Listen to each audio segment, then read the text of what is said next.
Olá, é um prazer estar aqui. Agradeço muito a confiança e eu me chamo Elinei, sou aqui da mesa dessa cidade, né? Há muita gente que deve estar vendo aí, me vendo, me conhece, né? E sabe assim da minha defesa, né, no processo de inclusão das pessoas com necessidades educativas especiais.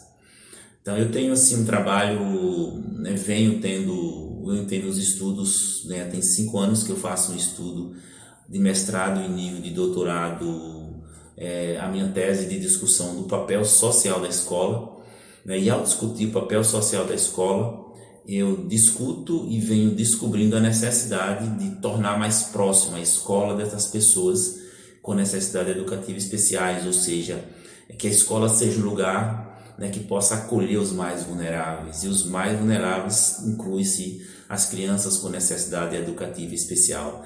Tem alguns livros escritos nesse mesmo campo, alguns artigos científicos escrito que melhor faz essa formatação, né, desse processo de discussão sobre isso. E eu gostaria assim, de iniciar esse processo de discussão falando do porquê que muitas vezes a gente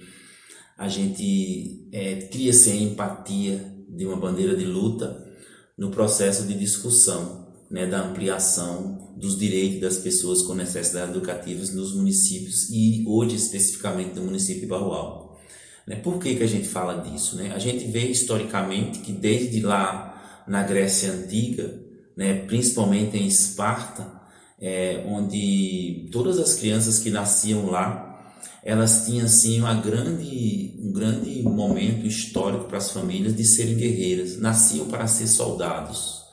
E muitos deles que não nasciam, com perfeição fisiológica, né, todos eles eram levados, eram acometidos de algum momento histórico que eles eram mortos, eram retirados de sua família porque tinham uma normalidade histórica, né, no seu fisiológico e eram, né, e não serviam para aquele momento histórico, né? Então a deficiência ela era como se fosse um fardo para as famílias e um fardo para aquele que nascesse com deficiência, e isso desde os primórdios. E isso no Brasil, né, não era diferente. Esses acontecimentos também se perpetuavam também na história brasileira. E a gente trazendo para os tempos um pouco mais da década de 50, década de 60 e até a década de 70, né, a gente tinha um processo que nós chamamos de segregação. Essas pessoas que nasciam com alguma deficiência, que era ditos anormais, eles não poderiam conviver socialmente, eles eram segregados, eles eram separados. E dentro do processo histórico das escolas, eles eram colocados à parte. Eles viviam em corredores, naqueles quartinhos nos finais dos corredores da escola, em uma sala separada, ou viviam em algum sistema de uma classe especial, sem a convivência com aquele dito normal. E isso era um processo que era chamado de segregação social, que automaticamente eram excluídas dos convívios das pessoas ditas normais. E nesse processo histórico, desde a década de 80, se começou a se falar do processo de inclusão. E apenas com a nova LDB, já em 94, que já começou a se ampliar a necessidade das escolas começarem a fazer também o processo de inclusão, trazer para dentro dos espaços educativos as crianças que de alguma forma carregavam entre si, né, alguma anormalidade no pensamento da época.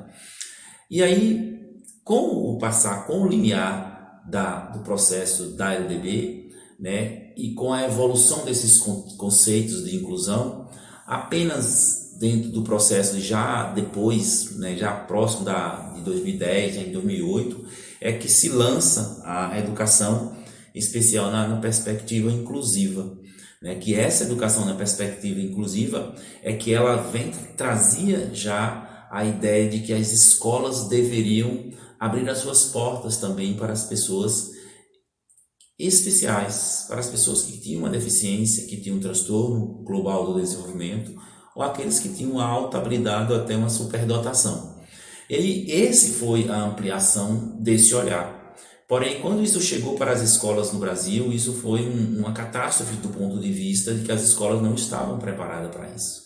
E aí Secom, em 2013, né, isso logo depois, Secom em 2013, um grande autor, né, ele coloca que às vezes a escola é a única oportunidade, né, que o indivíduo, que a criança tem, tanto criança dita normal quanto a criança dita anormal. A escola era o único local, a única oportunidade que as crianças têm de ascender-se socialmente.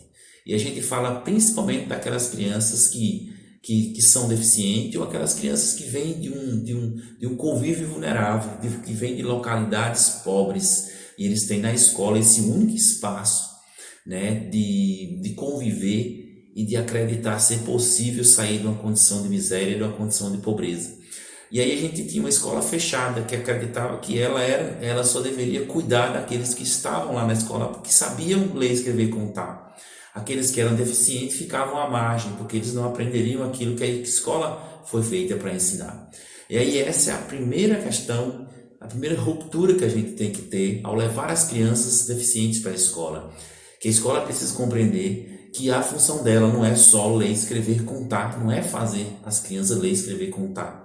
As crianças precisam encontrar na escola o espaço para ascender-se socialmente. E nem toda a ascensão ela se baseia no processo da escrita e dos números.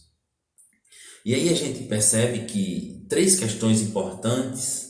A escola ela se sentia na necessidade de ter para poder atender e para poder acolher as pessoas com deficiência.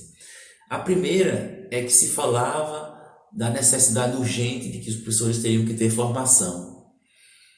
Formação para poder atender as crianças que chegavam cheio de deficiência. Uma diversidade de sujeitos com deficiência. O segundo ponto, se percebeu claramente que a escola precisa ter empatia. Ela precisa olhar naquele sujeito que chegava com alguma deficiência, naquele cadeirante que passava pelo professor, naquela criança com síndrome de Down, naquela criança com hiperatividade, aquela criança com autismo. Precisava ter antipatia por esses sujeitos que estavam ali. E automaticamente o mais importante dessas 3 questões era que a escola e seus educadores, todo o corpo docente, precisava ser sensível. Essa foi a tarefa mais complexa. Abrir a escola foi muito fácil, mas abrir a sensibilidade, abrir o horizonte, né, abrir o sentimento do acolhimento, essa foi uma tarefa mais difícil da escola. Mas foi necessário. Isso foi necessário porque a sensibilidade foi algo que tornou os professores, tornou os educadores, né, parte importante do processo de mudança social, do processo de inclusão de fato. E aí a gente passa num ponto importante, como isso foi visto dentro da nossa realidade municipal em Barro Alto. E aí eu tive assim, a oportunidade de passar pelos processos, né, de estar como educador nesse município, quando se pensou em criar um processo de legitimidade da educação inclusiva na realidade, né? Mas a gente teve um envolvimento muito tímido, né? O poder público agiu muito timidamente. Muitos projetos naquele período eles foram engavetados, né? Eles foram deixados à margem, outros projetos foram melhor qualificados do ponto de vista de serem melhor amparados. Então a educação especial acabou ficando à margem, mais uma vez. E aí, atualmente, o processo de educação especial, ele se enquadra, né, ele se efetiva na nossa realidade, ainda distante daquilo que efetivamente, né, as fundamentações teóricas e as legitimações, né, dos marcos históricos da própria educação especial almejam. Hoje a gente tem no município de Barro Alto que é intitulado como espaço psicoeducacional, né, que já do ponto de vista do processo de trazer aqueles que estão excluídos, que estão à margem, que estão nas suas casas, para o processo, né, de inclusão um pouco mais gradativa nos processos escolares. É um grande avanço do ponto de vista que a educação especial se estava à margem. E dentro do processo do espaço psicoeducacional, né, há o atendimento do psicólogo, o atendimento do psicopedagogo e o atendimento, né, da fonoaudióloga. Aí é o espaço psicoeducacional porque ainda não se amplia os atendimentos, né, para o processo de um atendimento que nós chamamos de um centro multidisciplinar, que é essa a ideia, né, que eu desde 2018, né, foi trazida para o município e que há um processo de gestação dessa mutação do espaço psicoeducacional para o espaço multidisciplinar. E é desse espaço multidisciplinar, né, que é a minha fala e a minha estadia nesse momento para poder reforçar essa necessidade da gente ampliar esse leque. E eu gostaria de enfatizar o funcionamento desse espaço. E assim, o espaço multidisciplinar ele é feito de multiprofissionais, né? Multiprofissionais, ele tem no topo, né, dois profissionais extremamente importantes, que tanto pode ser o neurologista quanto pode ser o psiquiatra. Nós acreditamos, por ser profissionais da aprendizagem, acreditamos que o neurologista ele tem assim, uma maior proximidade dos processos de aprendizagem e por isso ele pode ser ideal. A gente tem o neurologista, o psiquiatra pode fazer esse trabalho. Temos o psicólogo, o fonoaudiólogo, né, o psicopedagogo, assistente social, o terapeuta ocupacional ou o fisioterapeuta, que grande parte, acho que 80-90% desses profissionais, eles já existem no nosso município. Eles podem ceder cargas horárias para esse centro. Não há uma necessidade de que esse centro seja contratado esses profissionais para isso. Esses profissionais podem agregar valor, fazer atendimentos dentro desse processo, né? Eu trabalho em Canarana esse processo é feito dessa mesma forma. Não há necessidade de todos esses profissionais estarem devidamente dentro do centro. O centro ele agrega carga horária para cada profissional e eles vêm para o centro fazer os atendimentos na medida que o centro necessita deles, né? Continuando essa discussão, como é que é feito o trabalho nesse centro? Como é que o município de Barra Alta pode sair de um espaço psicoeducacional para um centro multidisciplinar?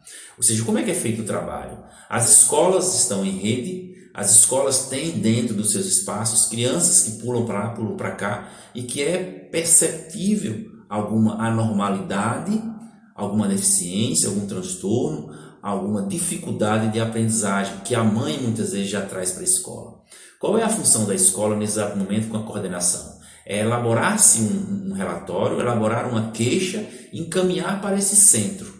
O centro recebe essa criança, recebe a queixa, marca o atendimento. Quando essa criança chega dentro do espaço, que ele é feito uma primeira triagem, se percebe que essa criança tem um déficit na fala, automaticamente encaminhada para o fono. Se percebe que nesse emaranhado que trouxe dessa criança, percebe-se déficit no comportamento, há um comportamento irregular, há uma atuação do psicólogo, mas se percebe que automaticamente ali ele tem déficit motor na locomoção, no sentar, automaticamente o fisioterapeuta ou uma terapia ocupacional. Mas se percebe que essa criança chega apenas com uma dificuldade de aprendizagem, aí o psicopedagogo ele entra para fazer as análises, os testes e as sessões. Automaticamente é criado nesse momento um perfil diagnóstico desse sujeito a partir de várias sessões com todos os profissionais que requer naquele dado momento. Depois que passa por todos esses profissionais, é emitido um relatório, um encaminhamento para o neuro ou para o psiquiatra. Esse psiquiatra ou esse neuro recebe todos os relatos, todos os testes que foram feitos com essa criança, trazida pela escola ou pela família. O neuro automaticamente, ou o psiquiatra, faz a análise de tudo que foi feito e dá o laudo final. Esse laudo é trazido da família para novamente o centro analisa junto com a família, dá o feedback para a família, né, fazendo todos o passo a passo para a família e acolhendo essa família nesse momento difícil da vida dela, haja vista pode ter vindo com um laudo que era inesperado para a família. Então o centro acolhe essa família, faz o processo que nós chamamos de terapia familiar, que é o momento de encontro com a família, para que a família possa enquadrar nesse processo, fazer o enquadramento nesse processo, a aceitação psicológica e emocional desse filho que está com essa deficiência ou com esse transtorno, para que a própria família também possa ajudar e contribuir nesse processo de intervenção que será feita agora. Depois de tudo isso feito, desse feedback que é feito com a família, a escola recebe novamente o pessoal do centro, se desloca até a escola e lá é feita uma reunião com toda a equipe escolar. E essa reunião com toda a equipe escolar é passado esse laudo para a escola, para os professores, indicando qual é o perfil diagnóstico desse sujeito e já fazendo esse processo da criação que nós chamamos do plano de desenvolvimento individual. Isso é um processo extremamente relevante. Extremamente relevante. Por que que é? Quando você traz para dentro da escola um feedback de um laudo e você senta com a equipe escolar e que você passa todas as orientações do ponto de vista clínico, do ponto de vista da não aprendizagem e do ponto de vista do que deve, até que ponto os aspectos cognitivos opera a lentidão ou a rapidez, você está dizendo para os professores como deve ser inicialmente, que esse sujeito como que deve ser o processo de ensino-aprendizagem desse sujeito. Aí, nesse dado momento, é criado o que nós chamamos de PDI, que é o Plano de Desenvolvimento Individual. Então, toda criança, independente do laudo ou não, ao chegar dentro do ambiente escolar, a ela tem que ser dado o direito de ter um plano específico para o atendimento dela. E, assim, ao falar disso, os poderes públicos, as secretarias de municipais, elas não podem cobrar isso da escola sem ela dar a oportunidade do professor contextualizar, do professor aprender, do professor estudar sobre isso, ou que ele seja formado para fazer o PDI.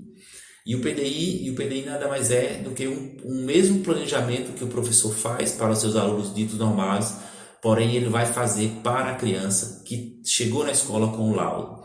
A diferença básica desse PDI, que é o Plano de Desenvolvimento Individual, é que há dois momentos super importantes. Primeiro, que se cria um plano que nós chamamos de plano acadêmico, onde nesse plano acadêmico, após a análise do que a criança com deficiência sabe e das dificuldades dele, você faz um planejamento em cima das necessidades curriculares.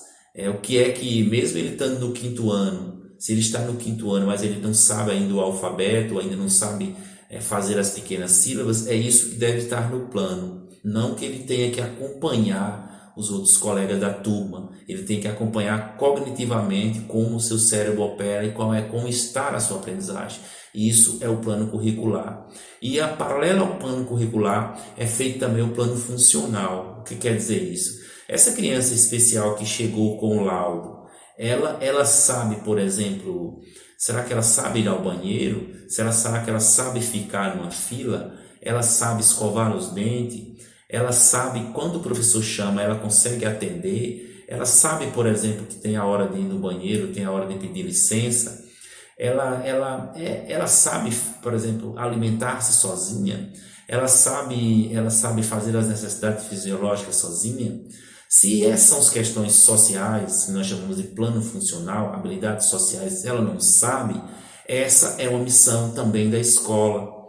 E isso a escola precisa compreender, porque esse sujeito, ele chegou dentro do ambiente escolar e é preocupação da escola também com a sua própria autonomia. E aí eu sempre reforço ao longo da história que a gente vem vendo que esses meninos especiais que chegam pulando, saltando, com os olhos brilhando da escola, eles não estão nem aí para ler, escrever e contar. Eles querem ser felizes. E ser feliz para ele é entender que ele é aceito naquele ambiente. Muitos deles está dentro do ambiente escolar, muitas vezes não consegue acompanhar a turma, mas a gente percebe que ele está ali e os olhos estão brilhando. Por que os olhos estão brilhando? Porque a felicidade da criança especial não consiste em saber ler, escrever e contar. Consiste na sua aceitação, consiste na afetividade do professor, no abraço apertado do diretor, muitas vezes do diretor, nos corrimãos da escola, muitas vezes na entrada, quando muitas vezes a agente de portaria o recebe com carinho. É isso, né? O processo de inclusão não se dá em que todos têm que aprender a ler, escrever e contar. O processo de exclusão se dá na empatia que nós temos diante do sujeito. Entender que esses meninos, mesmo especiais ou não, eles estarão povoando a nossa cidade. Serão os futuros homens e os futuros mulheres. E a gente precisa entender que quando eles passaram na nossa vida, que a gente deu o nosso máximo para que eles puderem dar saltos de qualidade. E dar salto de qualidade, eu reforço mais uma vez, não é só aprender a ler, escrever e contar. Mas é entender que a nossa escola, ela pode dar saltos de qualidade, entendendo que os sujeitos precisam estar dentro da escola e aprender com as diferenças. E o retorno de tudo isso é um processo altamente importante.